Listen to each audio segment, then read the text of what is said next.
Hi, my name's Kyle. Like you, I enrolled in plant diversification without any knowledge of Mesquite, a software used for making phylogenetic trees.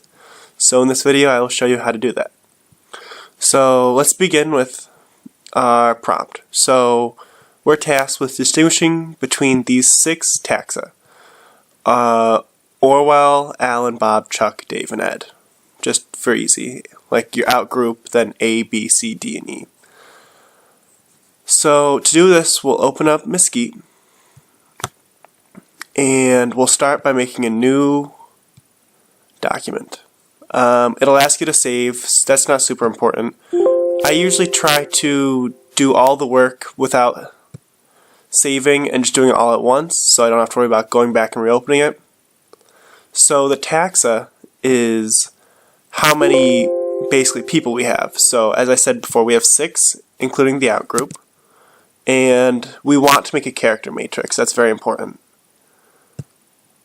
So it'll go to this, and for this you normally want at least 8 characters. However, you can add or delete them later.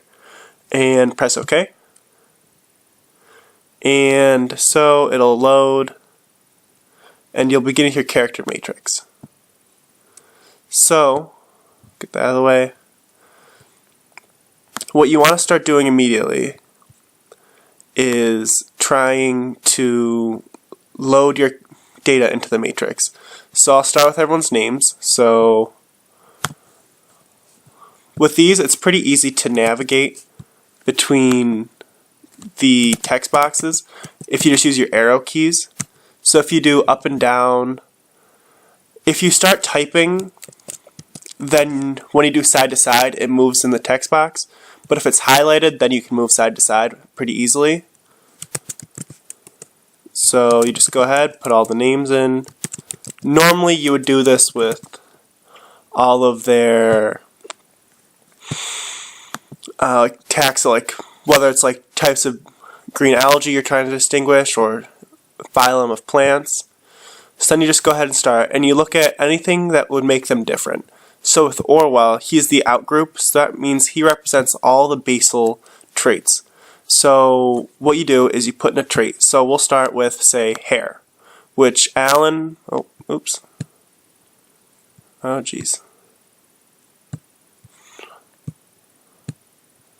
So we'll click on this and type. Sometimes Mesquite can be a little difficult. So we'll type hair. And so the basal trait, as Orwell is the outgroup, is to not have hair. So we represent the basal trait by using a 0. Now Alan, Bob, and Chuck, as you can see, all have hair. And you represent this, which is a derived trait, with 1. So you move down and give them all a 1. And then Dave and Ed both also don't have hair, so they both get 0s. And you do this for all the traits. So I'll go through this with you. The first important distinguishing one is they all have shoes, except for Orwell. So that's an easy one. So character 2 is shoes. And so you go, Orwell doesn't have shoes, so he gets a 0, but everyone else has them, so you give them 1s. Then the next trait is going to be eyebrows. If you notice, only Bob and Chuck have eyebrows. So Bob and Chuck get 1s.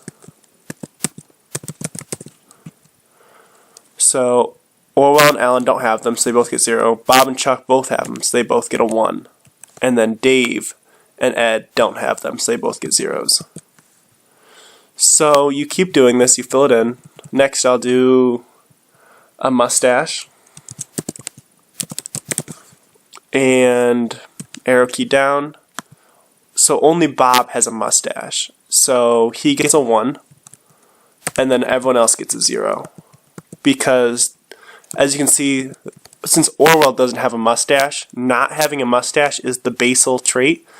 So that is given a 0, whereas Bob has a mustache, so that's a 1. So we'll continue. And ideally, you want to be able to have as many characters as you can to best distinguish your data. So next is ears. Only Chuck has ears on the side, you can see. So he gets a... So Chuck... Oops. Let's see. Chuck has ears, and this is a derived trait, so he gets a 1. Everyone else doesn't have them, so they all get 0s. Sorry, Mesquite's having a tough time loading. It's a very old software, so... Hey, I think I lost you guys. I was recording and I think I actually hit the escape button. Either way, it's the same video, so I'll splice them back together. But I think I lost you guys and we were just finishing up ears. Now we're moving on to glasses. As you can see, Ed is the only one with glasses. And that's a derived condition because Orwell doesn't have glasses. So everyone gets 0s except for Ed because he has glasses. Next we'll move on to wrinkles. And as you can see, Alan is the only one with wrinkles. And Orwell doesn't have wrinkles, so it's a derived condition. So Alan gets a 1, and everyone else gets 0s. Alan gets a 1, and it's very easy to just move through these using the arrow keys. Next, we'll do a mouth. You can see Dave has a mouth. It wasn't great. I made this all by hand using Publisher, but he has a mouth with 2 teeth. So we'll include that. Orwell doesn't have a mouth, so again, the basal condition is not having a mouth. So everybody without a mouth gets a 0, and everybody with a mouth, which is only Dave, gets a 1. So, Dave gets a 1, Ed gets a 0. Alright, so the same thing happened again where I lost it, and the app I'm using closed for some reason, so I'll have to put all these videos together. So what I ended up doing was, in order to add hands, what you have to do is, so obviously Dave and Ed have hands, and they're the ones that have it, so they're likely connected somehow. So we want to establish that in the character matrix by giving everyone 0s, except for Dave and Ed. So the problem that this represented was I didn't have enough characters, so you can change that by going to Alter and add characters from source, and then it'll just ask you how many you want to make. And so now we're all done. We have established all the characters and all the represented taxa. So what we want to do is we want to go to Taxa and Trees, click on New Tree Window with Trees from Source. And so it'll have default trees, and just press OK.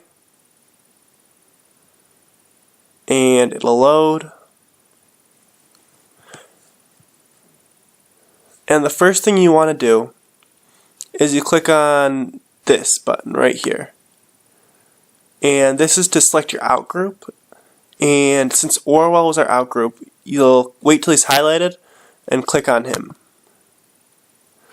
And this is the tree I was looking for. As you can see, Dave and Ed are connected. I got disconnected again. But with this, I want to show you how to make some basic changes to your tree in case Mesquite doesn't get it perfectly right. The first one is, so if you notice, Alan, Bob, and Chuck all have hair, so I would probably think that they're pretty closely related. So I would drag Chuck over to their side, to their branch, and then it would restructure based off that. And say I thought Alan, Bob, and Chuck were all just sisters that only had slight differences, I can use, let's see, it is this tool, and if you click on that tree, it will, everything that's above it, it will turn them into sisters. So neither one of them is more closely related to the other than. However, I don't believe that, so what I want to do is, instead of saving this, I usually like to save a screenshot of it using snipping tool. Almost everyone has snipping tool. It should be directly on your desktop or your computer. It's a default app. And so to make your tree better, you probably want to be able to describe it and show where the traits are. So a snipping tool, you take a shot of it. And personally, I like to copy and paste it. So copy, and then I paste it into, alright, so you copy and paste it into a blank publisher document.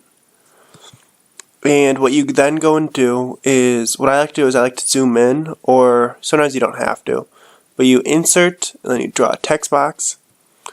And so I'll draw one right here, because I know that Dave and Ed both have hands. So no one else has hands, but they do. So I'll put hands on the branch that corresponds to them. Now all of them have shoes. So on the very first branch, I'll draw another text box and put shoes. So one thing is Bob, for example, is the only person with a mustache. So next to on Bob's branch that only Bob shares, I will draw another text box and put in his mustache. Alright, so you made your mustache and you put it with Bob, and for Alan, the trait that defines him is Alan is the only one with wrinkles. For Chuck, you could do, he's the only one that has ears, Dave has a mouth, Ed has glasses. But for example, Bob and Chuck both have eyebrows, so here it doesn't work, but you could put eyebrows under them. Just some other generic tips. Mesquite's hard, it's old, it's not a perfect software. So I usually, when you're making your tree, you can find model trees online, so even if you mess up with your character matrix, you can use those tools, these ones, to reshape it into what you want. And overall it's a challenging class, but understanding Mesquite and understanding the relationships between all the phylum and the difference between symplegiomorphy and synapomorphy and just things like that all really help. So good luck to you, and thank you for watching.